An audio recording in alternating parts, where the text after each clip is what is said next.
You're okay.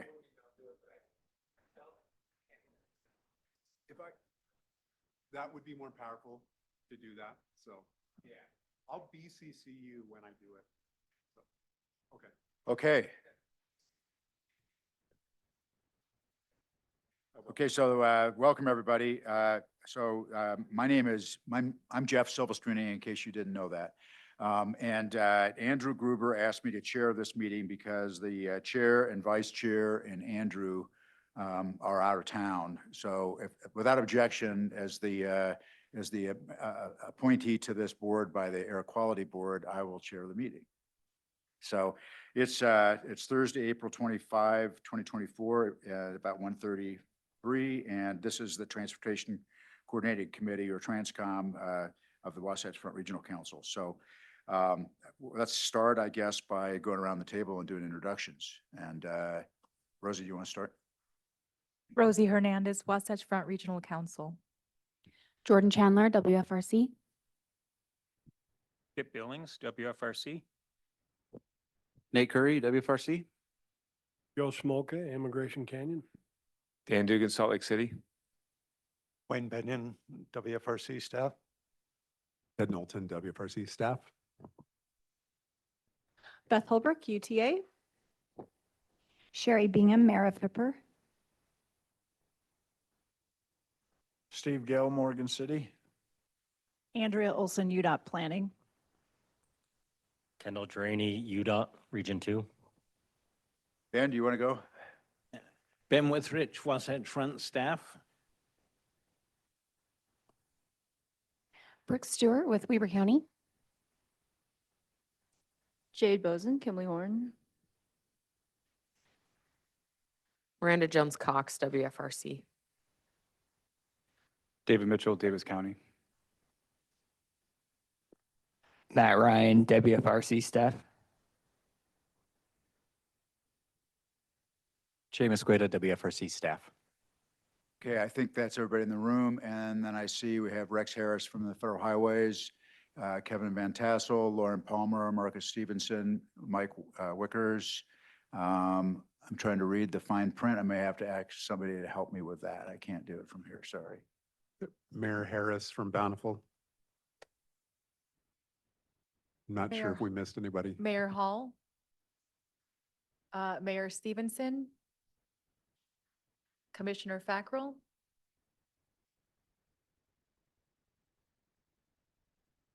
That's all I Okay. see. And we miss anybody? All right, well, welcome everybody. So the first item that we have is consideration of approval of the minutes of the meeting of TRANSCOM for February 15, 2024. If there are any recommended changes, please speak up, otherwise we'll look for a motion. I move for approval. Second. Okay, we have a motion and by Councilmember Dugan and second by Mayor Smolka for approval of the minutes. All in favor? Aye. Aye. Any opposed? Okay, those are approved. Chair's report. The chair's not here, so we'll go right over the chair's report to public comment. Do we have any public comment? Okay, seeing none then. Just an introduction. We have some significant things to do today. We have some board modifications to the tip, and we have actually a super important thing, which is consideration and hopefully approval of a comprehensive safety plan, which will enable communities in our region to apply for funding on federal grant programs, which they can't do unless we adopt the safety plan by April 30th. So the Regional Council has given this body authority to adopt it. We're going to go over it, but it's a huge document. There's a decent executive summary, but the thing I'll mention, we'll probably say this over and over again, we do have the opportunity to amend it or change it if there's something that turns out people don't like. I don't know that everybody's had a chance to review it, but it is important that we approve it today, just so that we can have eligibility for grants. So with that, I'll turn it over, I think, for a report on the board modifications, and that's Ben, is it not? It is. Thank you, Mr. Chair.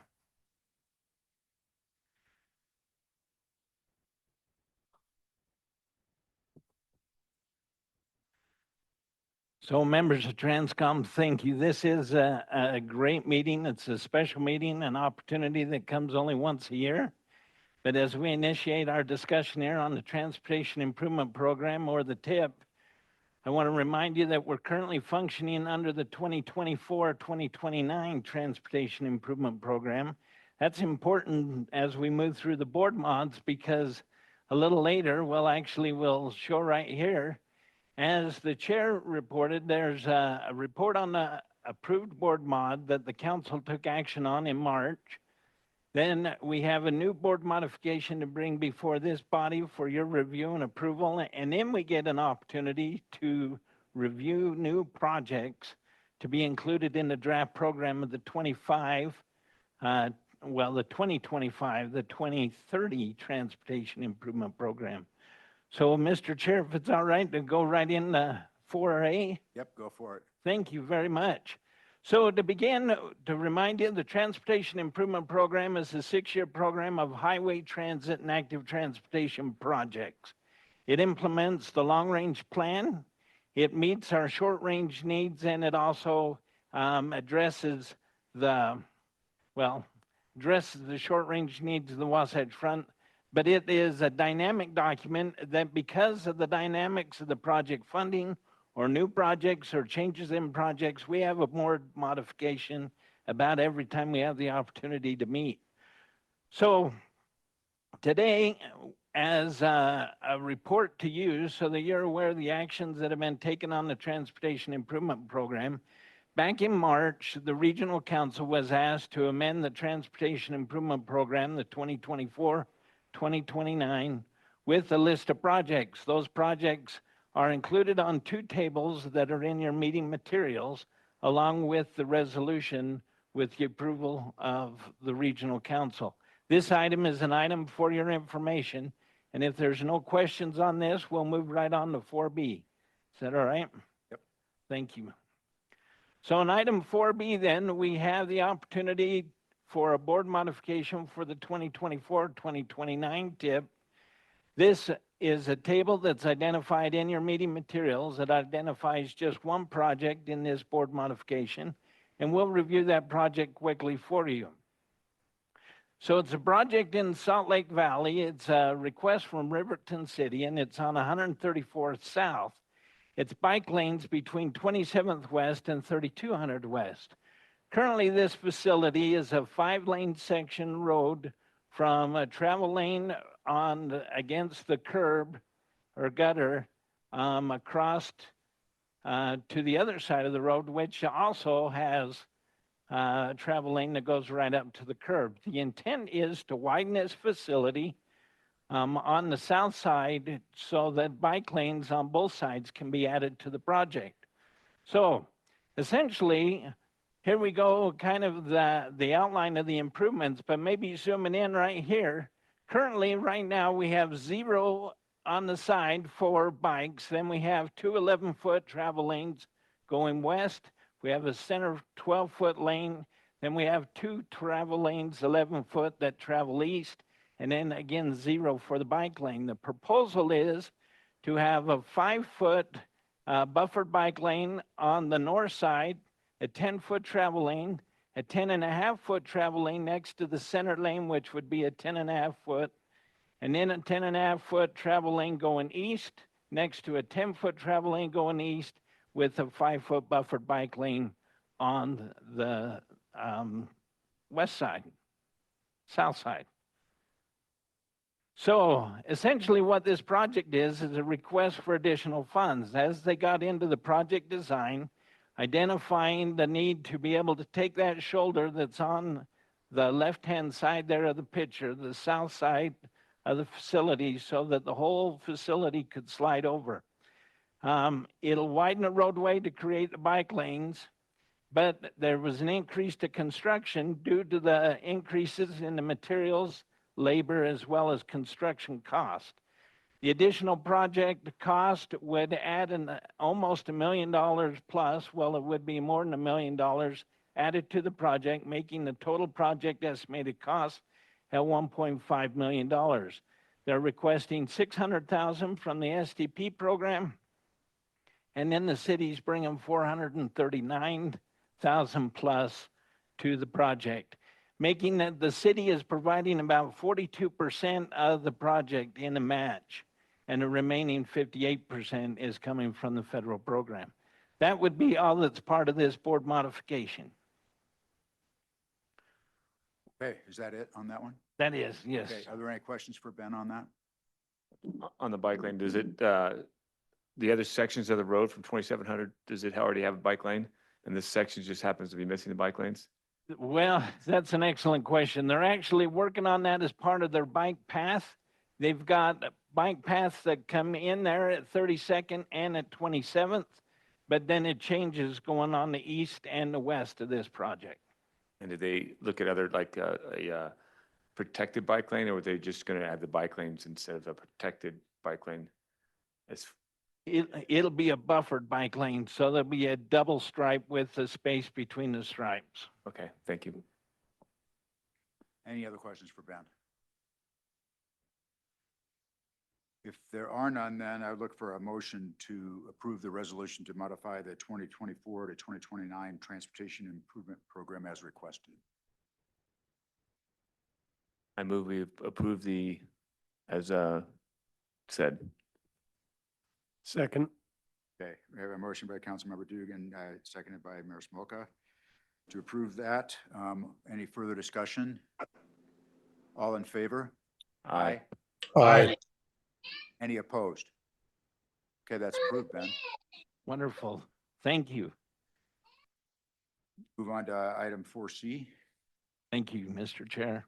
So this is an exciting part. This is where you get the drum roll, the excitement, the adrenaline starts pumping, because this is where we get to look at brand new projects to include into the draft programs for the Surface Transportation Program, or STP program, the Congestion Mitigation Air Quality Program, or CMAQ, Transportation Alternative Program, or TAP, and the Carbon Reduction Program, which is the CRP program.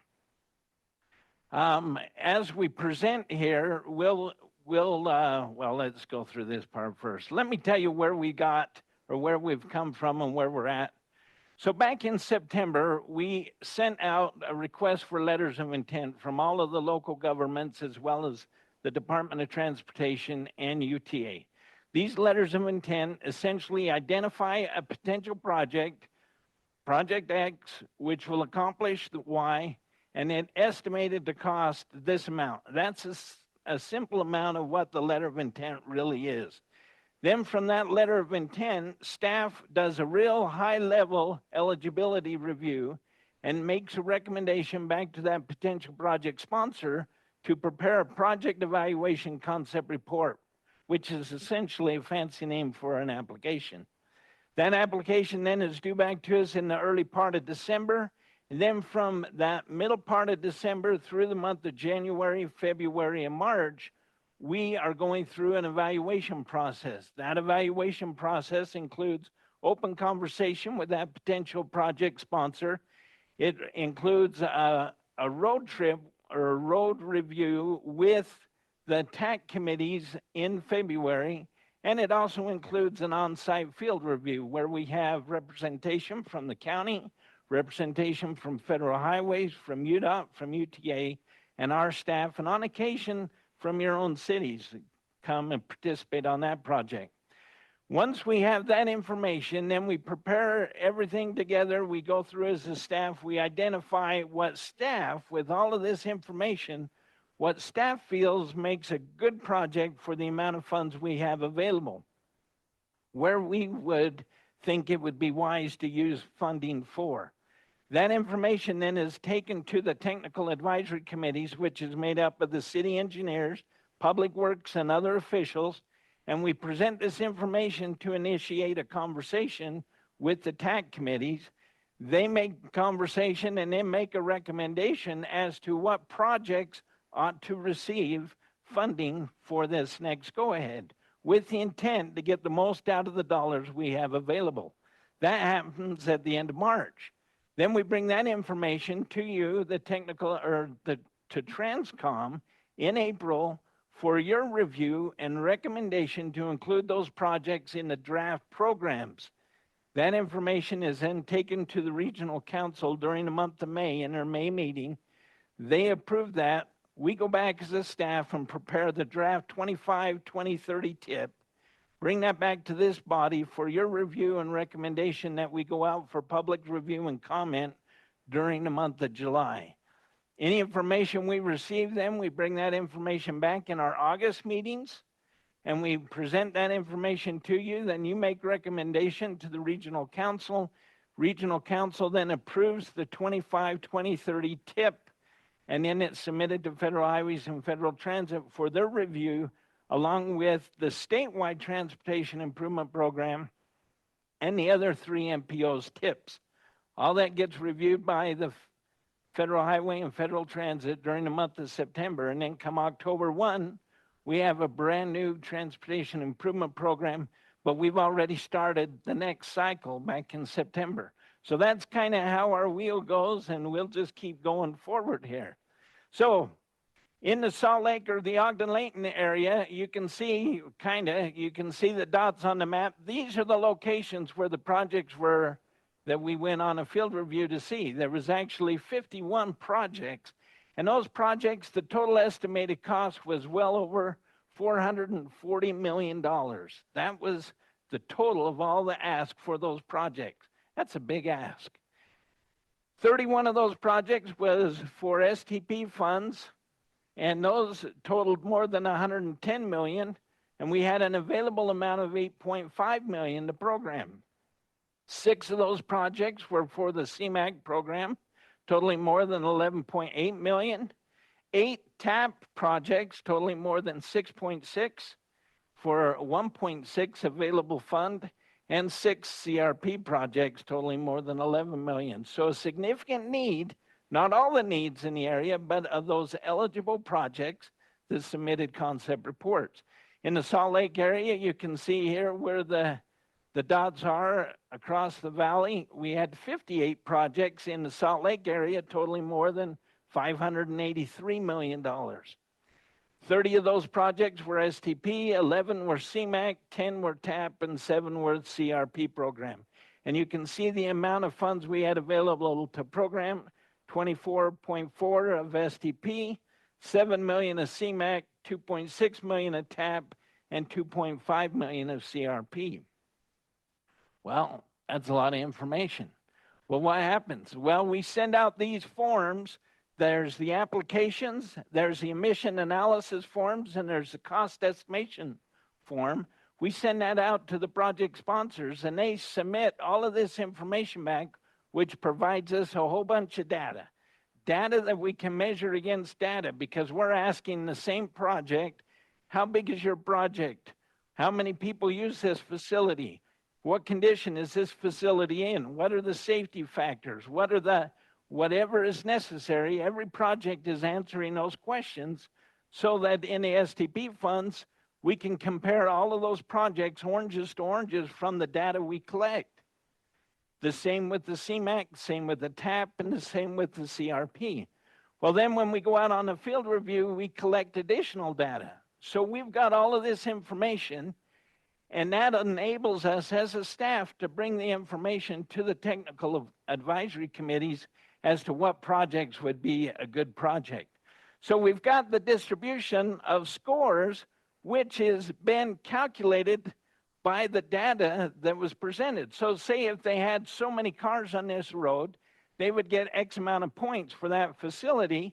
Well, that points, as you add up the various criteria, adds up to a score.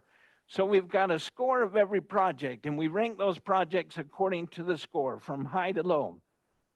We could go there and we could address those projects and assign the funding accordingly.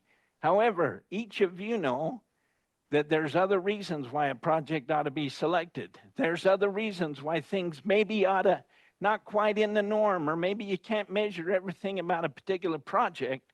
Why should this project be considered? It doesn't rank as high. What are some things we ought to be looking at? Well, that's what we would consider other relevant professional considerations.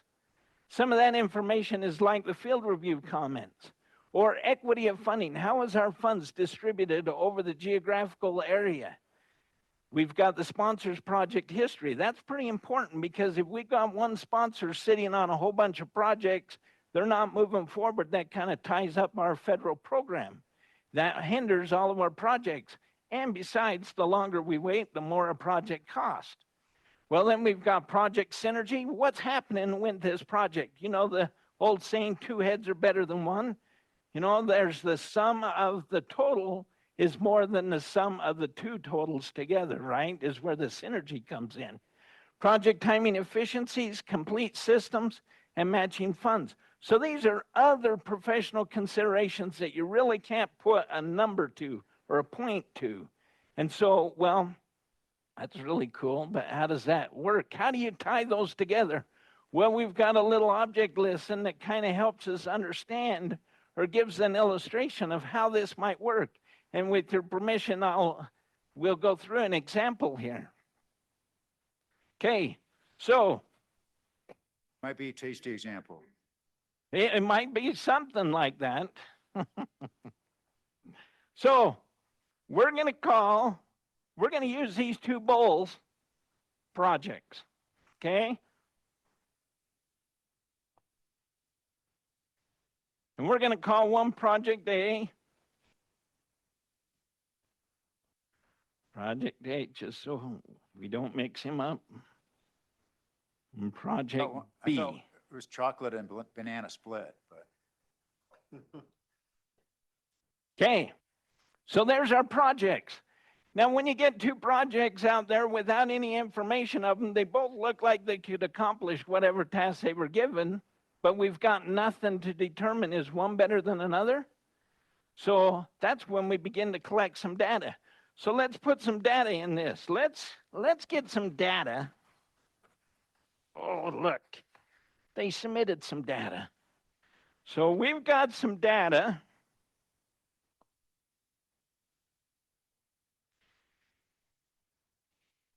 And so we're asking the project, how many cars or how many people use that particular facility? Or what's some of the safety information we have or concerns? How about congestion improvement? How about delay? Now, does that look like some good looking data? Well, let's look at project B, same questions. How many people use this particular facility? What are some of our safety concerns? How about what kind of delay reduction or congestion relief do we have on this project? And there's another one. What happens if this project doesn't get built? Okay, well, I think that's pretty good for data-wise. In fact, I think we could stop right here and enjoy either project. Would any of you object to helping me on either project here, finish these off? I want project A. Okay, right now, project A is pretty appealing, isn't it? Well, so this is where we look at the distribution on the scores. This is what the scores provide for us. So there we look at the projects, we've got the scores and how they come together. Well, now let's look at some other professional considerations. You know, when we were out on the field review on this particular project, we got out of the vehicle and we all walked to this little corner and there was just a small pad of cement, maybe the equivalent to 1 square of sidewalk with a little curb by it. And the school crosswalk went right to that little square, but that little square was right on the edge of the pavement of a travel lane. When we were out there, we thought, wow, you know, project B, holy cow, if we weren't out on site, we wouldn't realize how concerning that is to be standing right next to a travel lane when kids are getting on and off the bus. Now, project A, as we're out and about, we really didn't get any new learnings when we went to that project. So in this case, project B got some additional kudos or topping here because of the conditions we saw while we were out on site. Well, the next one then is looking at the project sponsor. You know, this particular sponsor, Project A, they do a pretty good job. They get their projects done. They hustle. They try to keep the cost manageable. But you know, so does the project sponsor B. They do a real good job too at managing their projects and moving things right along. Well, okay, let's go to another one. How about equity of funding? So, you know, legally, we can't identify a project solely on equitable distribution through the area, right? We have to have a competitive process. But overall, the life of the transportation improvement program, we can look and we can say, you know, the southeast quadrant of the valley has got a lot of projects in it already. However, the northwest quadrant, there's not much out there right now. We ought to look at potentially consideration on Project B because of the distribution of our funds. Well, okay. Well, let's go on then to synergy. What happens when you add some synergy to a project? Oh, nothing gets better. So, what happens with synergy? Well, not too much with Project A. It is a good project, but Project B is where we are really going to get a benefit if we build that project right now. And it's because of other things that are happening with this project. Well, okay, well, let's look at timing efficiencies, you know. Yeah, Project A, you've got some pretty good benefits if we were to program you in Project B. Again, you come right in there because there's a benefit if we can build this project right now, because maybe we've got a new high school that's opening up soon, or a school that's been under construction, and we'll come in and improve the facility for the drop-ons, drop-offs, and pickups. Well, okay, I think you're getting the point, but we're going to do one more. Let's do, does this project complete the system? Does this project really fill the gap? And you know what? Project B does. In fact, whoa, it does too. Look at that. All right. So now if we look at Project A and Project B with all the data and with other professional considerations, what project gives us the most for the money? Project B. Awesome. So now I need 2 volunteers to take care of the sponsorship of these projects. However, you know, this is a great opportunity to have a little fun and to enjoy some ice cream, and we really do need someone to eat these. But you really can't internalize this unless you really get a chance to participate. So staff's going to bring out some ice creams, and you'll have an opportunity to, everyone will get a chance to eat a complete project.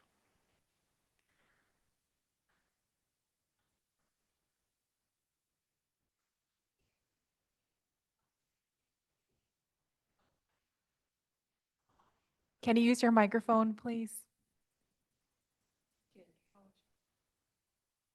Mayor, would you like Project B?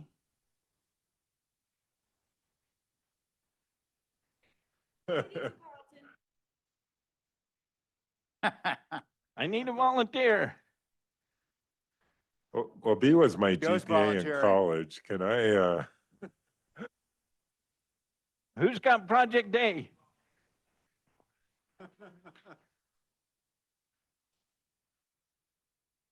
Who had the other project?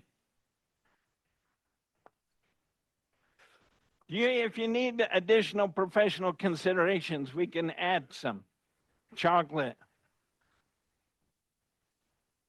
Do you want any others? You want complete system or synergy or anything? I want one of those. That's Project B for sure. Oh, wait, was that different? I think so. Thank you. That one had peanuts all over the top. I can't do this in chair anyway. Oh, mine's vanilla and yours is vanilla Does anyone need synergy or anything else on your ice cream project? Would you like some?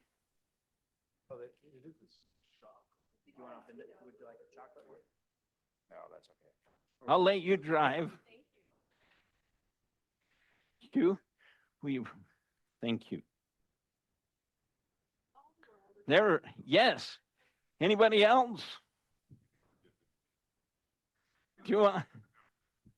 Thanks, Ben. Thanks for the discussion on process. And I know some of us have seen this team at work when they've come around to our communities, and we've shown them the projects that we have. And it really is a difficult thing to do because, as you mentioned, there's so much more need than there is funding.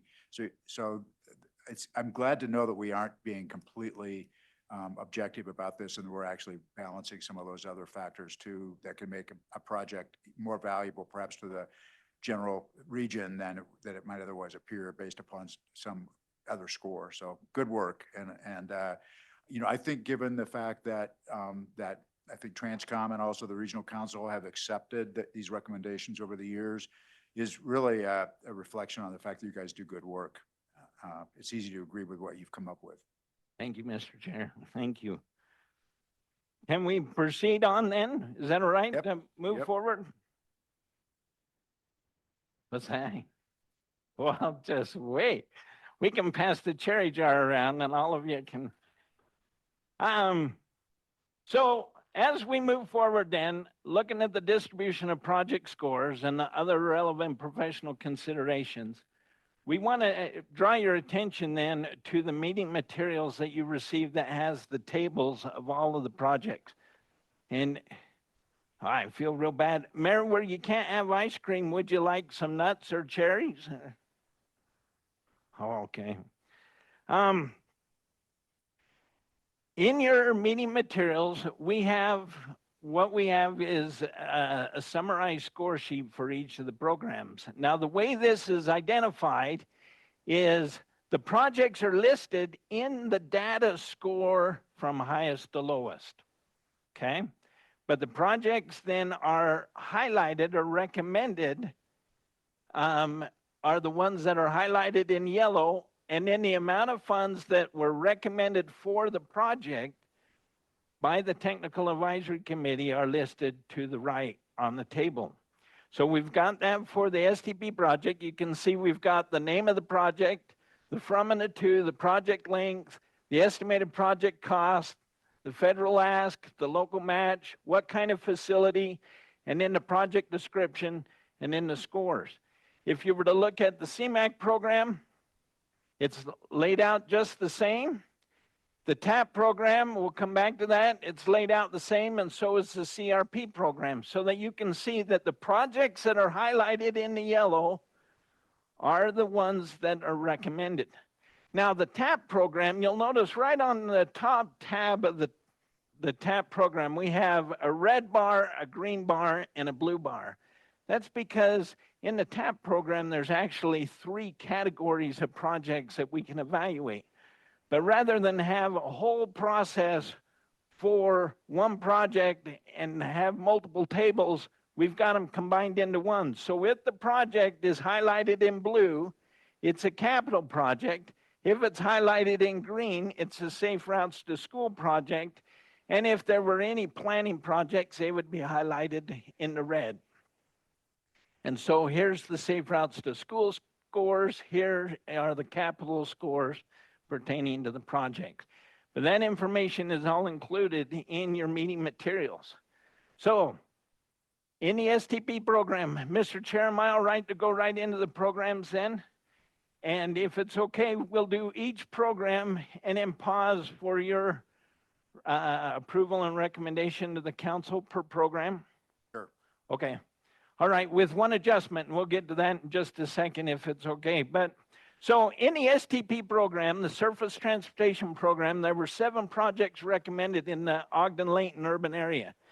There were 12 projects recommended in the Salt Lake urban area.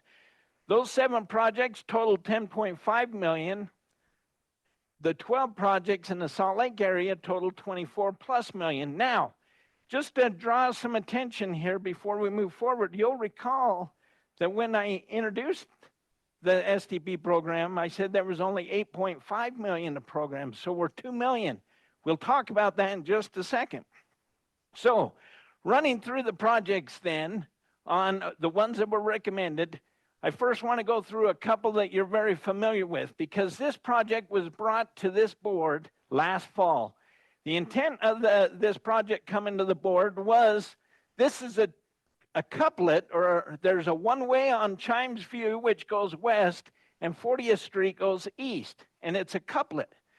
You'll recall that last fall we come to this body and we said the project, now that they're almost ready to advertise, is more than twice the amount that we have programmed. We could do two things. We could make the whole project wait until we found the additional funds, or we could divide the project, phase it, and move forward with one leg, and then find the funds for the second leg and move forward. And that's the direction Transcom gave us. So this project was divided in half.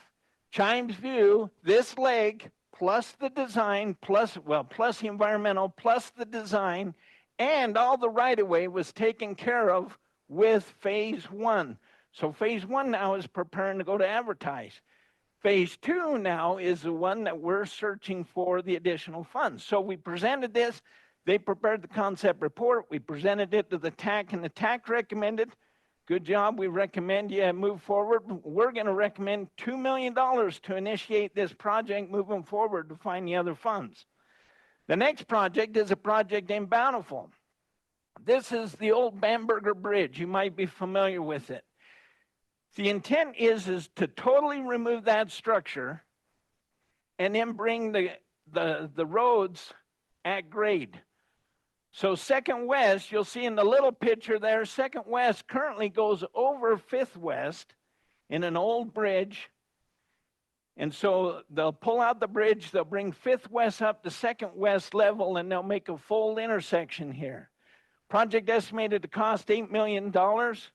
The TAC recognizes the amount of funds we have available, and they recommended $2 million for this project to move forward as additional funds are identified. The next project is a project in Clinton City. This is on 13th North and 1500 West. This is to reconstruct with minor widening, covering in the open ditch, adding curb gutter and sidewalk to this project. This project currently has some federal funds on it. They've gone through the process to request additional money so that it can move forward.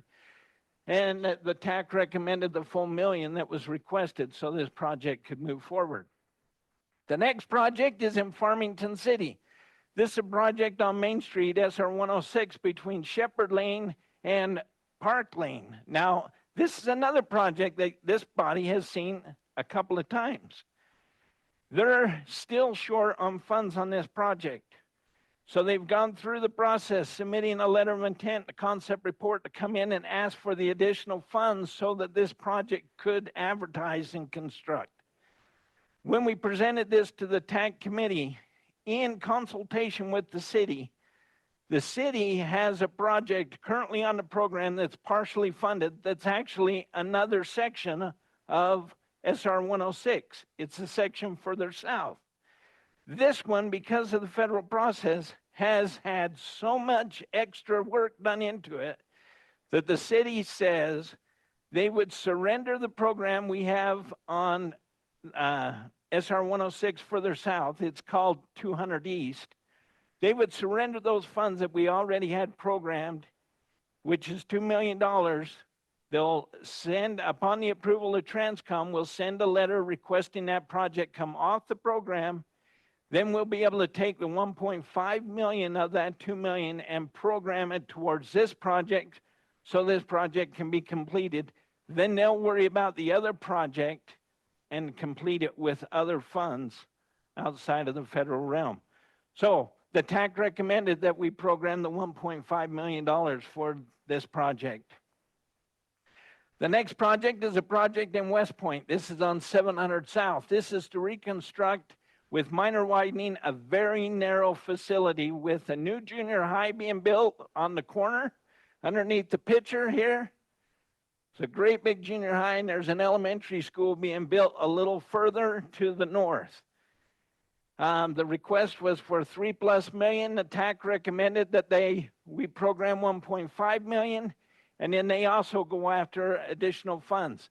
The county has been very supportive in this project moving forward and potentially has an opportunity to also provide some assistance. The next project is a project in North Salt Lake. This is on Main Street. This is to reconstruct with minor widening. This is the last section of Main Street in this area. We've funded the other portions, but this particular portion is a spot that hasn't been addressed yet. They requested 1.3 million plus, and the TAC recommended the $1 million for this project to move forward. The next project is in Harrisville. This is on 750 West. This is phase 1. Now, initially, this project went from Harrisville Road up the US 89. However, Harrisville was successful in obtaining some federal earmark money on the community development funds. Hey, Ben, Yes, we might just point out left is north on this image, correct? yes, correct. Thank you, Thank Wayne. you. They were successful in obtaining funds with the intent to construct a new facility through their city center. It's going to be their new city center here, fire, police, city offices, up to 89. So it will go from Harrisville to 89, but it takes a different route. And the TAC recommended that we put some partial funds on this. This is a project that Weber County has also been very supportive to the city, and potentially through the process, this might work through in their process as Weber County evaluates projects as well. Hey, Ben, I'd just like to say, I mean, there are a lot of these projects where the Technical Advisory Committee is recommending partial funding of the projects. And while, we'd like to fund the whole thing, but I will say that, being in the position of trying to raise funds for some of these projects where we have in the past received partial funding, that partial funding is actually a huge step toward getting the project done. And it enables us to go to other sources of grant funding and revenue, like our counties, and show that, hey, we've got this, seed money, and all we need is this extra amount to get the project done. And that just the partial funding helps boost those projects and enhances their credibility, if you will, with sometimes other, 0.25% sales tax that counties may levy and things like that. So it is very helpful for communities to get projects done to get that partial funding. Thank you, Mr. Chair. Thank you very much.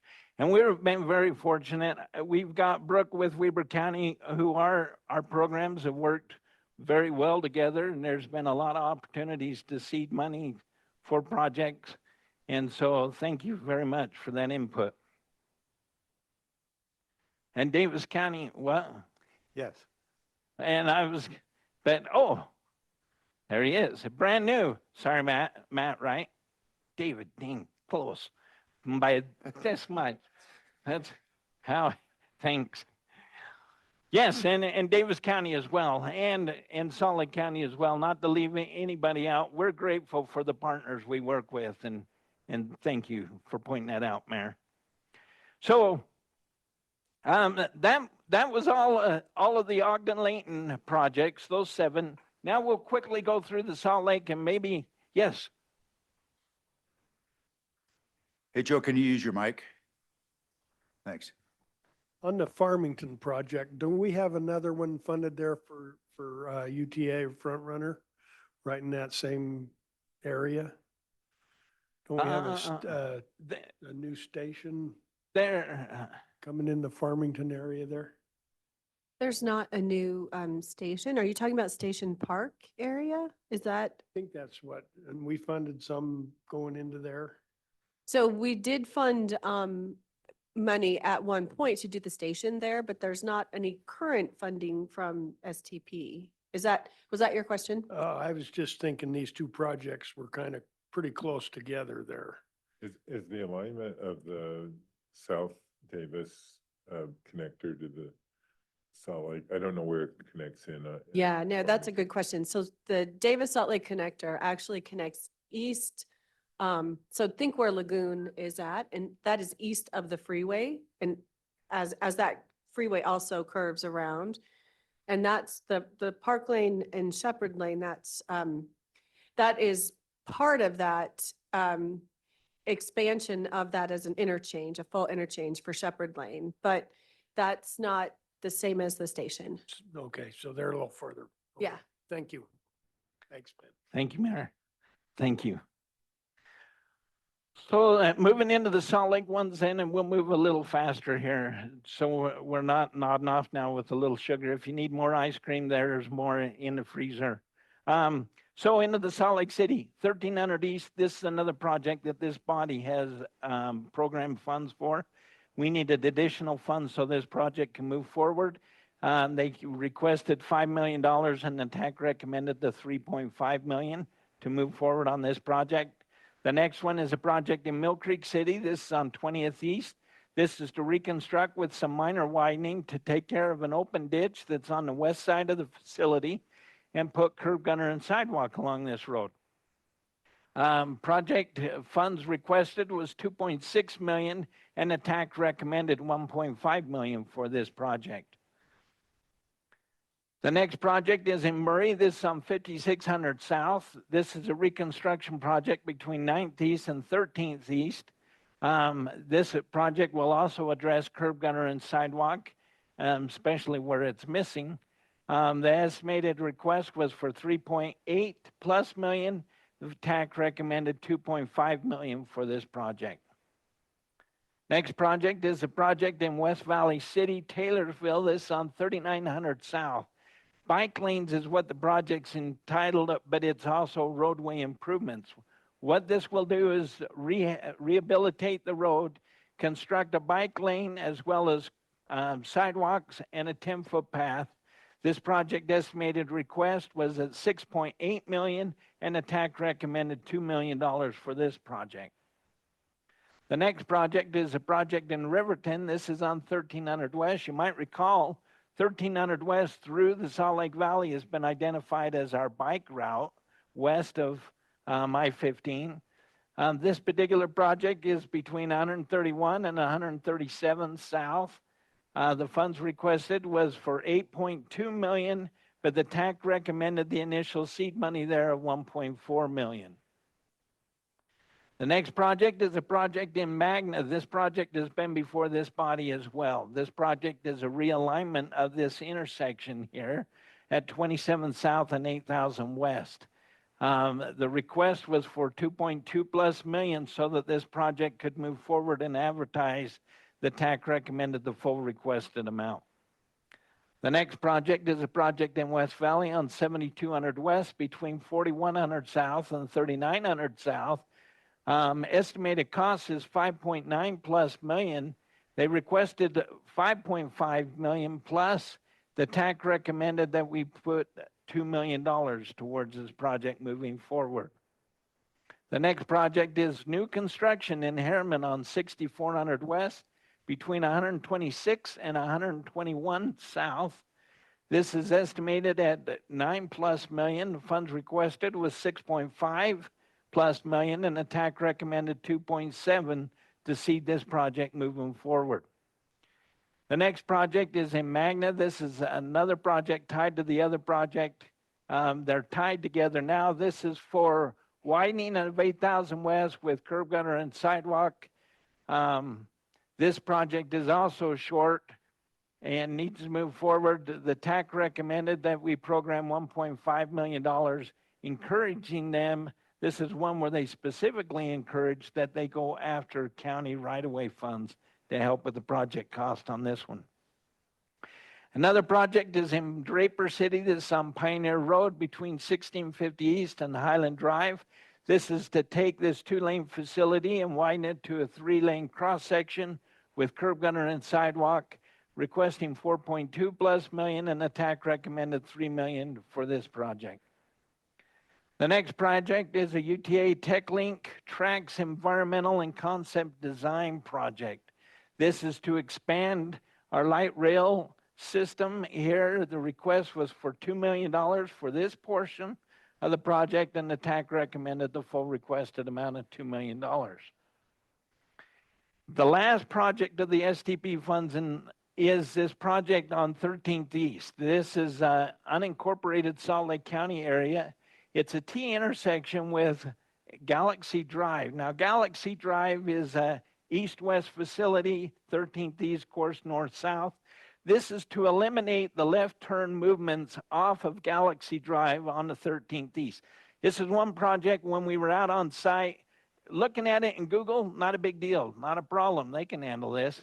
Out on site, it was a whole nother story because people, although it's signed no left turn, are illegally making left turn movements because they can across 13th, and 13th is a well-traveled with a lot of traffic.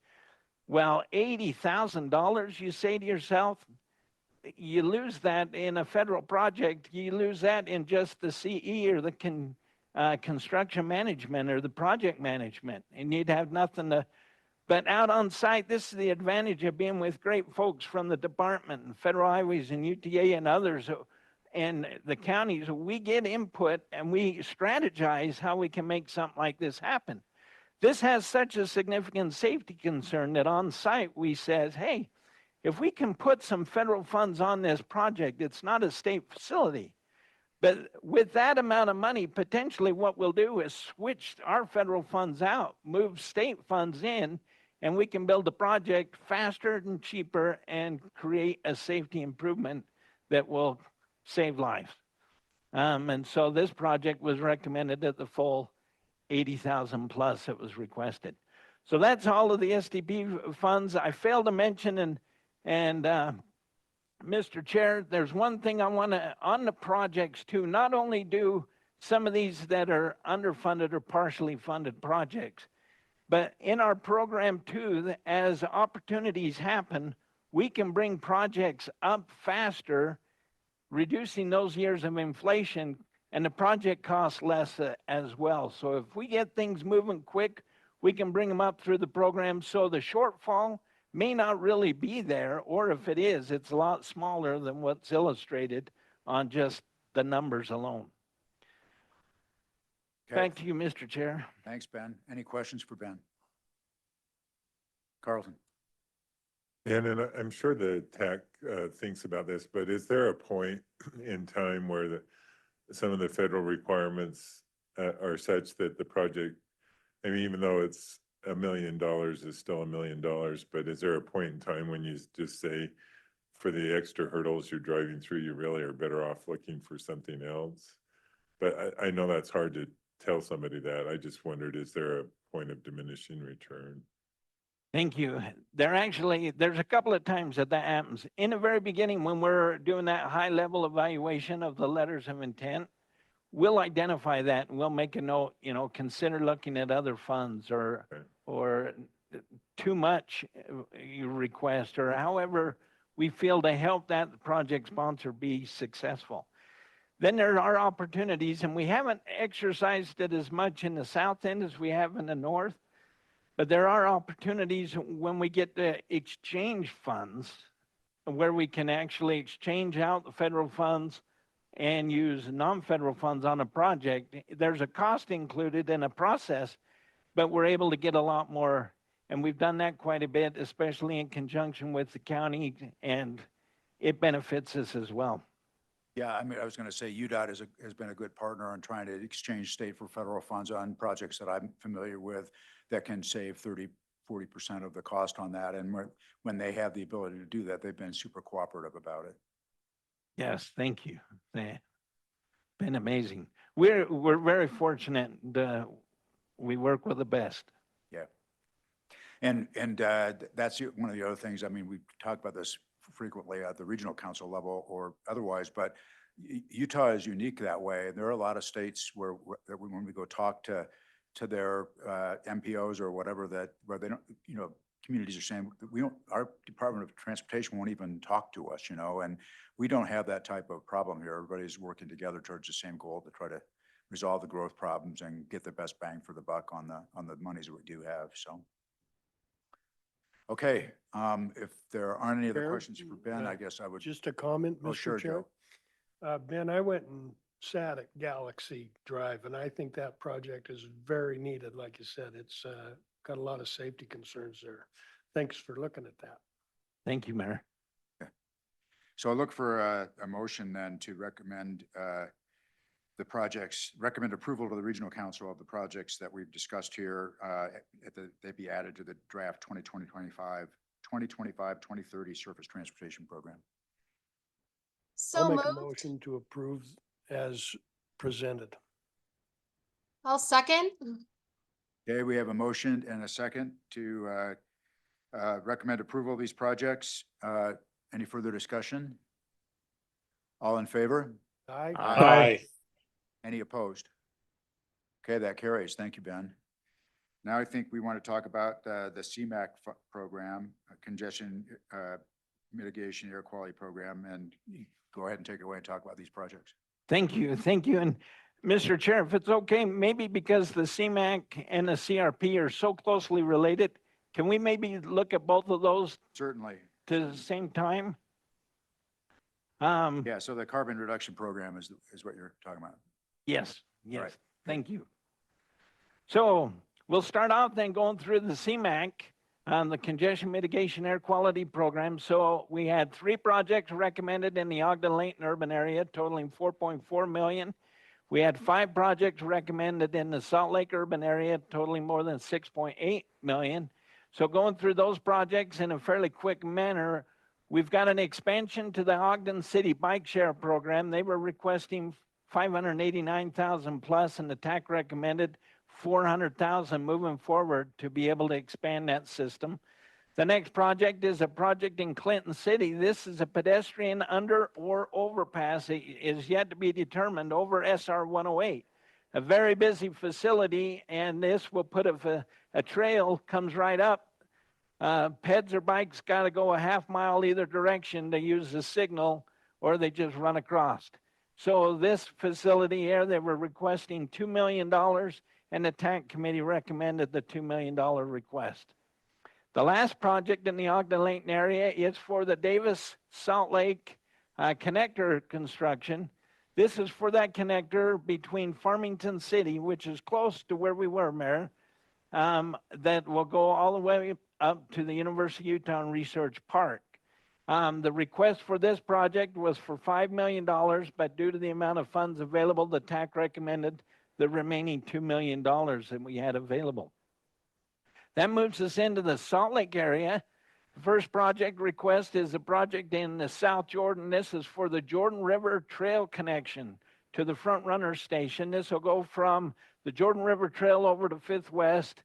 Estimated at 1.4 plus million, and the TAC recommended the full requested amount. The next project is a project request from UDOT and Draper. This is on 123rd South and Lone Peak Parkway. This to address the turning movement.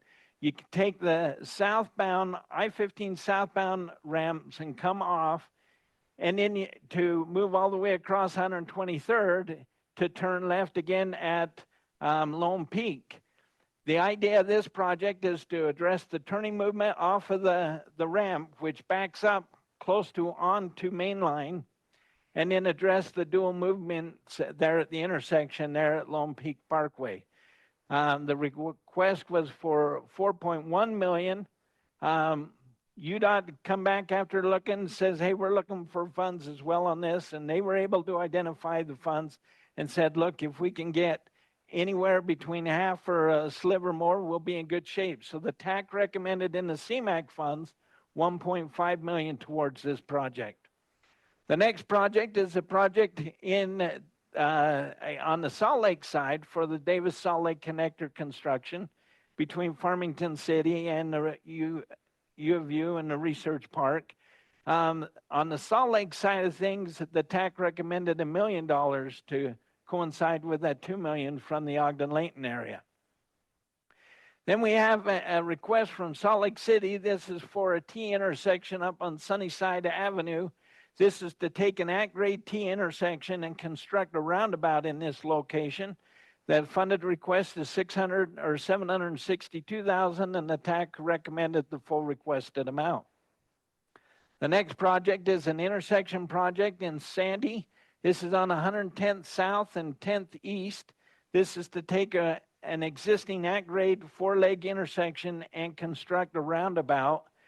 This has some significant safety benefits right there to the northwest corner there of the Alta High School. Funds being requested out of this pot is 3.2 million, and the TAC recommended that out of the CMAQ funds, we program 2.1 million. Now, that'll allow us to move into the CRP program so you can see what's happening on the CRP in conjunction with the CMAQ. So in the carbon reduction program, we had 2 projects recommended in the Ogden-Layton area totaling the 1.8 million available, and 3 projects in the Salt Lake urban area totaling the 2.4 plus million. In the Ogden-Layton, it was recommended that an intersection, the 4-legged intersection there in far west at 12th West and Harrisville Road, that they construct a roundabout. Request was for $1.5 million, and the TAC recommended that we program 900,000 and encouraged them to seek additional funds. The next project is the project in Roy. This is an intersection there at 4300 West and 6000 South. This is also to take a 4-legged intersection and construct a roundabout. And the TAC recommended the 900,000 for this project. So those are the 2 in the Ogden-Layton area. Then we move on to the Salt Lake area, back to the project on 123rd South and Lone Peak Parkway to address the turn movements. The TAC recommended that we bring the additional $1 million, making that 2.5 million for this project, making it whole with the funds that UDOT's bringing to the project to address the turning movements and the safety improvements through the area. The next project is for electric vehicle charging stations at Riverton City Hall. Requested amount was 385,000, and the TAC recommended the full requested amount. Then we have the intersection in Sandy again on the northwest corner of the Alta High School. For the remaining amount on this project was 1.1 million, giving them the funding for this project intersection. That concludes all of the projects for the CMAQ and the CRP program. Any questions on any of those?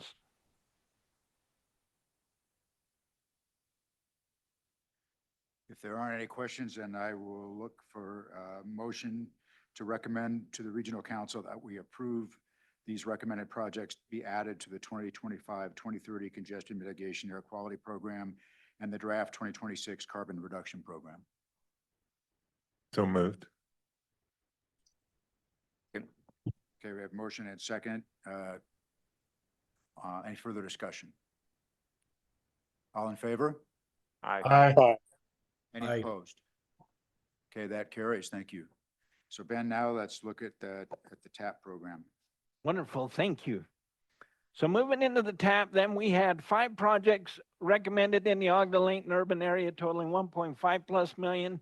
5 projects recommended in the Salt Lake urban area totaling 2.5 plus million. First project in the Ogden-Layton area is the Centerville City. This is a Porter Lane multi-use trail on the south side of Porter Lane between 4th West and Main Street. Project estimated cost is 178,000 plus, and the TAC recommended the full requested amount. The next project is a project in Layton City. This is on Hayes Creek Trail, sorry for the spelling error there. This between Main Street to Hawthorne Drive. Funds being requested was $1 million, and the TAC recommended that we program 450,000 for this project. Next project is in North Salt Lake. This is on Center Street sidewalk. This is for ped and bike improvements on the sidewalk between Orchard Drive and 340 East. Estimated cost is more than 670,000. The TAC recommended 265,000 for this project to move forward. The next project is a project in North Ogden. This is the North Ogden Canal Trail Crossing. There are 4 crossings on this project that we're being asked for. With the amount of funds that we had recommended or that we have available to program, it was recommended by the TAC that we programmed 300,000 or potentially address 2 of the crossings of the 4. The next project is a project in Hooper. This is on the Slough Trail. Estimated cost is $960,000, and the TAC recommended $400,000 for this project, which can be segmentized as it's being developed. That brings us now into the West Valley City. We have 5 projects. The first being the 13th West Bike Lanes is a request from West Valley between 4,000 and 3,300 South. Request was for 6.5 million. The TAC recommended 745,000 to seed the project.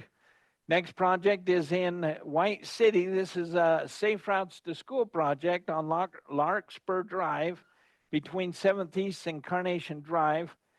They requested 277,000 plus, and TAC recommended the full requested amount to construct missing sidewalk. Next project in Mill Creek, this on 3776 South, 2700 East crosswalk. It's another interesting project by Google. Doesn't look like a big deal. In person, on the field review, it was an eye-opener. In fact, we learned while we were out that a young mother with her kids collecting them from school come around and with the stroller and turned with no shoulder on this road.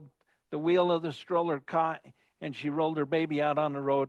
Nothing happened bad besides that traumatic experience.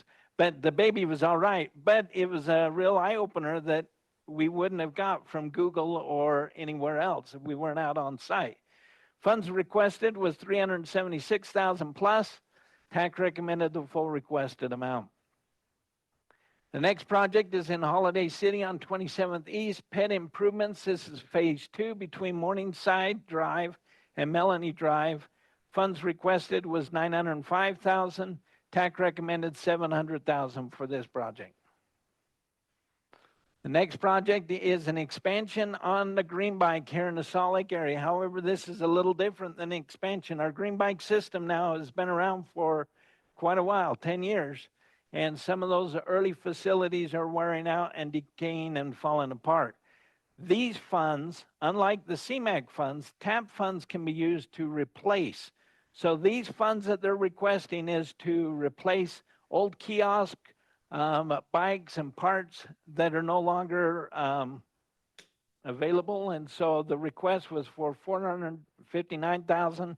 TAC recommended the full requested amount. And that is all of the projects from the TAP program. Questions for Ben? If there aren't any, then there's a question over here.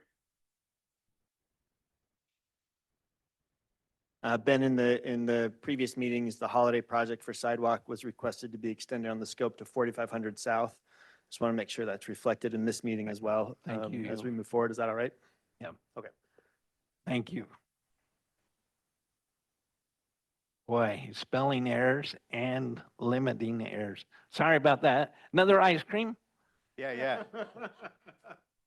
Okay, thanks, Ben. So I'll look for a motion to recommend to the Regional Council that we approve the projects recommended be added to the 2026 Transportation Alternatives Program. So moved. Thanks, Carlton. Second. Okay, we have motion and a second. Further discussion? All in favor? Aye. Aye. Any opposed? Okay, that carries. Thank you, sir. Thank you, Ben. Thanks for the Thank ice you. cream. Thank you. Thanks for your participation and patience, everyone.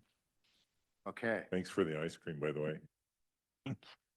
Okay, so next up, we're going to take a look at the comprehensive safety plan and some of you will recall that at the February meeting of this body, it was recommended that the Regional Council adopt a resolution to work towards zero roadway fatalities and serious injuries. And the council did adopt that resolution at their March meeting. They also delegated to us at Transcom the authority to adopt a comprehensive safety action plan for the Wasatch Front Regional Council region. And this is necessary in order for local governments to be eligible this year to apply for federal safe streets and roads for all implementation funding. So we have an April 30 deadline to approve this. So hopefully it's going to be good enough. I thought it was 1,100, but apparently it's 1,300 pages. I'm sure we've all had a chance to study it. But in any event, I'm going to turn this over to Kip so you can talk to us about it. And I do recommend take a look at the executive summary. So go ahead, Kip. Thank you, Mayor. Can you hear me all right? Yes. Sounds pretty good. Okay. Closer. Okay. Yes, about a year ago, we started this effort to develop a comprehensive safety action plan. We partnered with Kimley Horn and Associates. Brent Crowther was the project leader, and he was not able to make it today. He's at his daughter's graduation in Provo. Go Cougars. But in his place, we have Jade Bozen. She's really the one that did all the work anyway, that turned all the data into meaningful charts and tables and maps. And so we're wanted to recognize Jade here and all of their work from Kimley Horn and their partners. We are also partnered with local governments. We've been in many of your communities.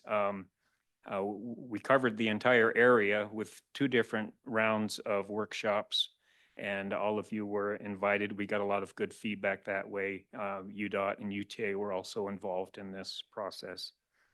As Mayor mentioned, one of the purposes of the action plan is so communities in the region will be eligible for Safe Streets for All implementation grants. So we wanted to get that document ready. The original contract, we were looking at like July, August to be finished. And when we heard about the new deadlines, it was quite a scramble. And kudos to Kimley Horn and our partners to make it happen in this accelerated timeframe. So in your packet, you had a link to our website. I'm going to share my screen and go there now. So if you go to our website and then under programs, you see, whoops, I clicked the wrong.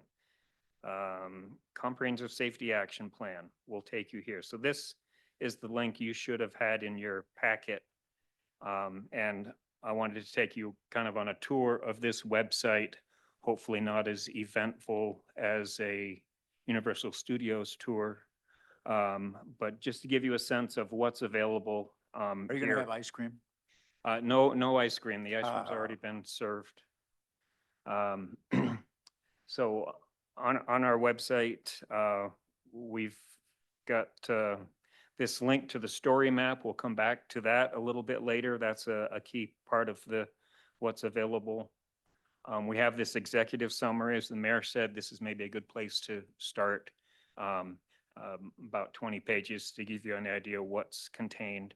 The full report is about 85 pages, and that goes into a little more detail explaining how the analysis was done. And then we have a series of appendices. We will talk about this Appendix F later on the toolbox. That's also a useful link for your safety information. And then we have these appendices, Appendix D, and there's one for each geographic focus area. So the 5-county area was divided into 11 smaller areas. So there's about 6 cities represented in each area. Salt Lake City was an exception. They were so much larger in population and size that we made them their own geographic focus area. But if you find the area that corresponds to your community, and each of these appendices is about 100 pages of more focused data analysis of what the roadway crashes look like in your community, and appropriate strategies to deal with those. There's also included in there some case studies, some samples of this is a safety project that could benefit on a particular roadway, and give you some strategies that you could use, some rough cost estimates. So you could pursue those specific locations that are suggested, or maybe you take some of those ideas and apply them at another location where you have a project already on the schedule. So a lot of flexibility available to you. And then we have a number of areas that are now adopting their own safety resolution patterned after the one that was recommended by this body and the council adopted last month.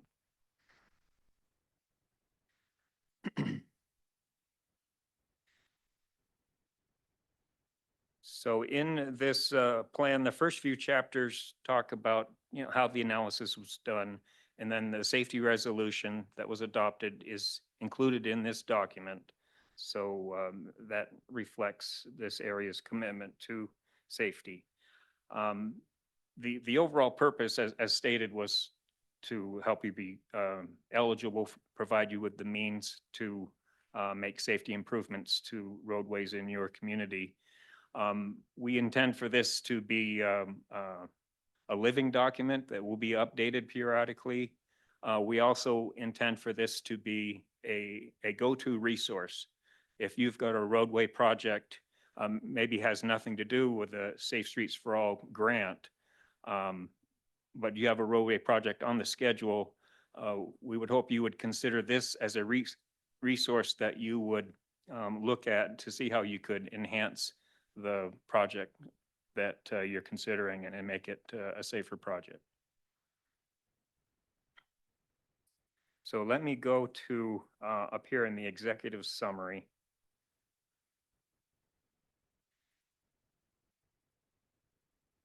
And how do I get that out of there? Which one? Move that. Click that. Well, Kip's doing that. And the other thing I would just recommend to local leaders that if you see another community that's experimenting with some kind of a safety tool to reconfigure a roadway or protect a bike lane or do things like that, I encourage you to reach out to them and have discussions about, the cost of those things and also the efficacy of those. I mean, I spoke about this at the convention of the League of Cities and Towns, but I've been, interested to see how some of the things in our neighboring city, Salt Lake City, work. They've been doing a lot of things that are innovative with respect to protecting bike lanes and slowing traffic. And I've talked with John Larson, who lives in Mill Creek, but he's their transportation director. But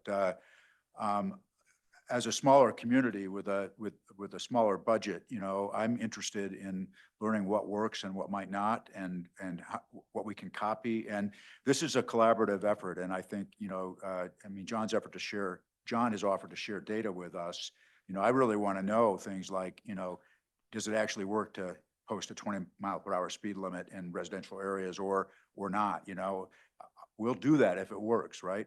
But so we all need to worry about sharing that kind of information and sharing data, because I think when we do that, we'll come up with the best solutions to try to achieve the goal here of zero fatalities and making our streets safer for everybody. And Dan, I'll just thank Salt Lake City for that cooperation. So this is from the executive summary, an illustration of how the analysis was done.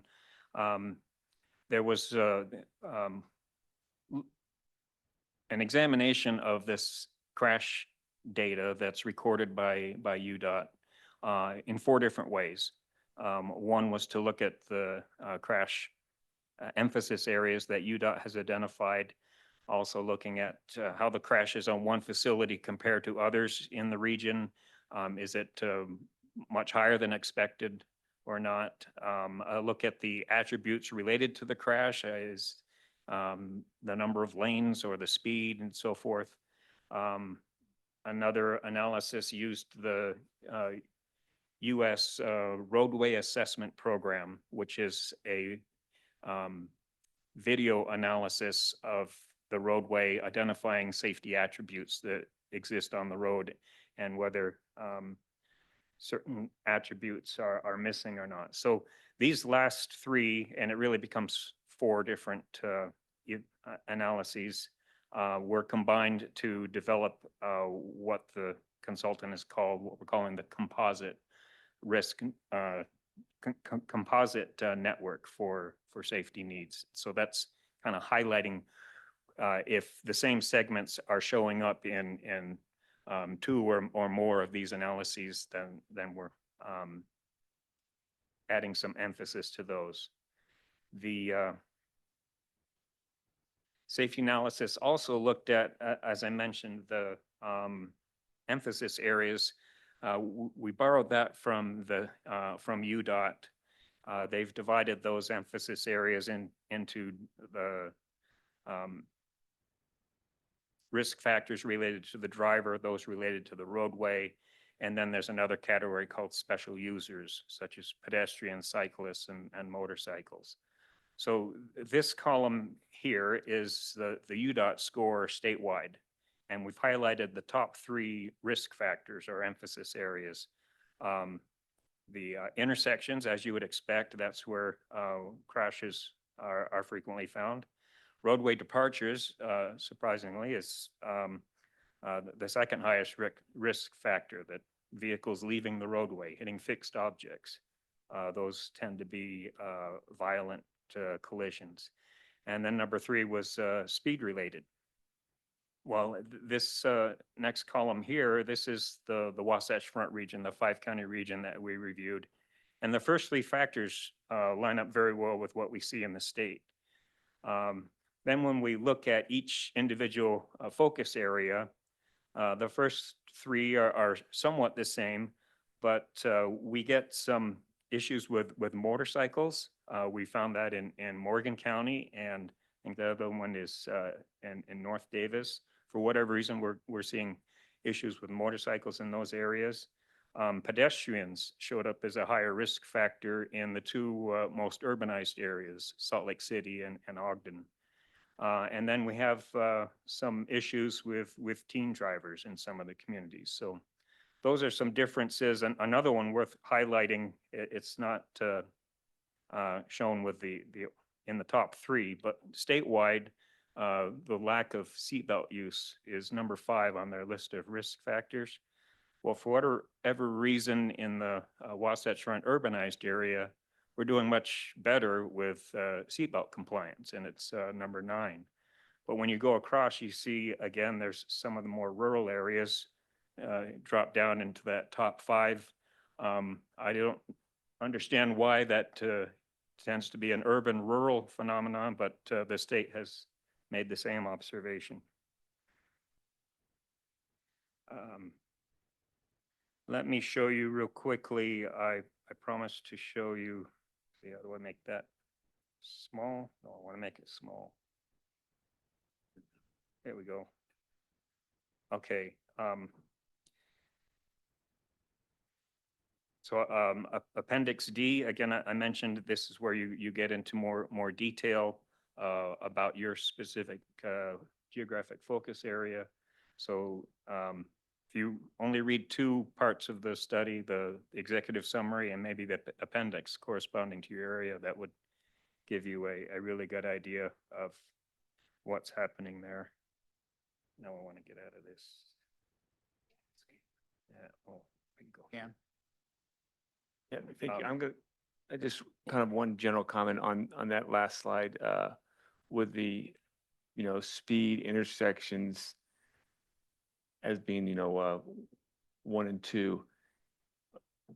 And I was just thinking about our conversation we had with the league and providing information to state legislators. Because the last couple of years, we've tried to push forward some cameras at red lights and some traffic calming and some cameras in front of schools and stuff like that.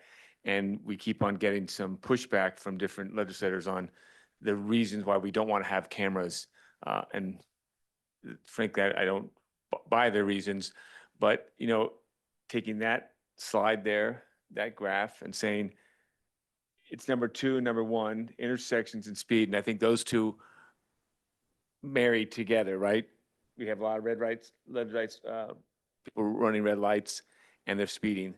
And just having that information to give to the state legislators, just so throw it in the back of our mind so we can bring that to the league. So thank you. Yes, and the safety measures identified by federal highways recognize the benefits of cameras. So that's documented, so it's a matter of policy, I guess. Back on our webpage, I wanted to highlight the countermeasures toolbox. And you were mentioning speeds.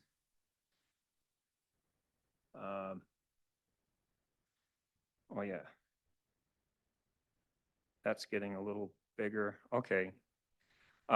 So if speeding were an issue, for example, there's a new UDOT policy, often referred to as context-sensitive speed management. In the past, setting speed limits was a very rigid policy, kind of a one-size-fits-all. And UDOT has entertained the idea of making this more context-sensitive, that you consider the built environment and the users involved, that how you set speeds in your local community are different than how you do that between on rural highways between towns. The Federal Highway Manual on Uniform Traffic Control Devices, they're adopting a similar policy of context-sensitive speeds. UDOT has, tell me if I'm wrong, already adopted that policy, is that right? Yes, is Yes. Oh, thank you. Jeff Yes. Lewis, Jeff Lewis on our steering team confirmed that. Thanks. Mr. Chair, I had just one other question. Is that dependent, or is the context piece that you're talking about with UDOT and they just approved that? Is that dependent upon road size, or is that, again, nuanced? So in other words, certain larger roads would have different context than others? I'm just curious. I'm not sure. I think it is nuanced, but I don't know the details of how that's applied. I would say, based upon discussions that we've had with UDOT with respect to some of the state highways, that they consider that it's part of the context. It's like, what's the size of the roadway? What's the built environment around it? How is the roadway being used in this particular section? You know, is it commercial? Are there lots of crosswalks? I mean, those are the kinds of things that we have had conversations about. And we have had at least some receptivity to talking about modifying the speed limits beyond what the average speed is, because that's how it was done before. It's like, how fast are people driving? If they're driving that fast, let's set the speed limit for that. And there are some places where that may not be appropriate, where you want to control it for a reason.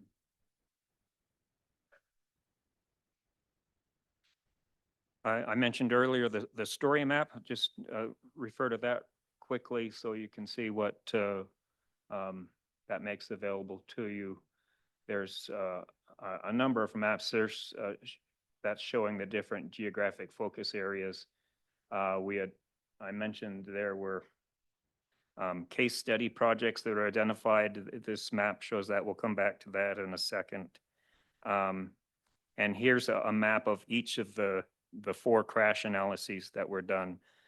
We looked at the critical crash rate, the crash profile risk assessment, the US RAP rating that we talked about, and then local streets were also examined about proximity to schools and the availability of sidewalks and so forth. Those 4 then are where we're seeing the same segments show up, get combined into this map number 7, which is kind of the composite of those 4 analyses. So I wanted to quickly go to map number 2. And if I can zoom in to West Valley. You have this 4,000 West facility, and it's identified as a case study project, kind of a sample of what could be done to improve safety on 4,000 West and the intersections that are along that. And they've identified that as project 9.50.2.1. So when we go to Appendix D 7, and I can jump to, I did this before, so I know it's on page 125. Let's see, Appendix D7 is my favorite of the appendices. make that a little bit. Because it has more peanuts and sauce on it. Okay. We're going to get back to the peanuts and whipped cream here in a second. So here's the reference for the project ID. It's showing that facility sideways, just so it will fit in this template. It identifies what some of the crashes are that are showing up there that are higher than you might expect, some of the problems with the intersections, how many crashes and the different types occurring there, a description of some recommendations to make improvements.